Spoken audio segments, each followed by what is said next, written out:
কবিতার নাম রাজনৈতিক শকুন, লিখেছি আমি খান মোহাম্মদ শাহ আলম। শকুন শকুন ঠোকরা ঠুকরি ওরাই ওদের দোস্ত, পালা বদলে খেয়ে যাচ্ছে নিরীহ প্রাণীর গোস্ত। রাজনৈতিক পাতিনেতা সব শকুনের জাত, নিরীহ প্রাণী মানুষগুলোর খাচ্ছে মেরে ভাত। জিয়ার সৈনিক মুজিব কোটে পাল্টে ফেলে দল, যে দল যখন ক্ষমতায় যায় ধরে তাদের ছল। মুজিব কোটটি খুলে আবার ঢুকে জিয়ার দলে, কাকের বাসায় কোকিলের ডাক কুহু কুহু বলে। স্বভাব কবু যায় না পাল্টে দেখেছে জাতি কত, কয়লা ধুইলেও যায় না ময়লা ধৌত করলেও শত।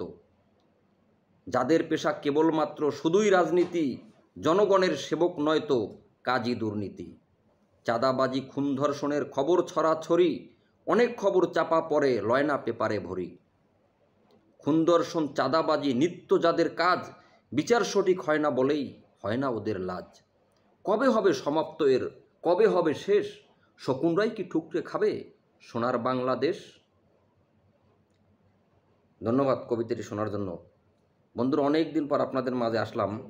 আসলে কর্মব্যস্ততার কারণে কবিতা লেখা হয়ে ওঠে না, আবার লেখা হলেও ভিডিও করা হয় না। তো যাই হোক, বর্তমান বাংলাদেশের প্রেক্ষাপট অত্যন্ত জঘন্য, তাই না লিখে আর পারলাম না। তো এরপর থেকে আশা করি মাঝে মধ্যে দুই একটা কবিতা লিখব, যদি আপনারা পাশে থাকেন। আপনারা ভালো থাকেন। আল্লাহ হাফেজ।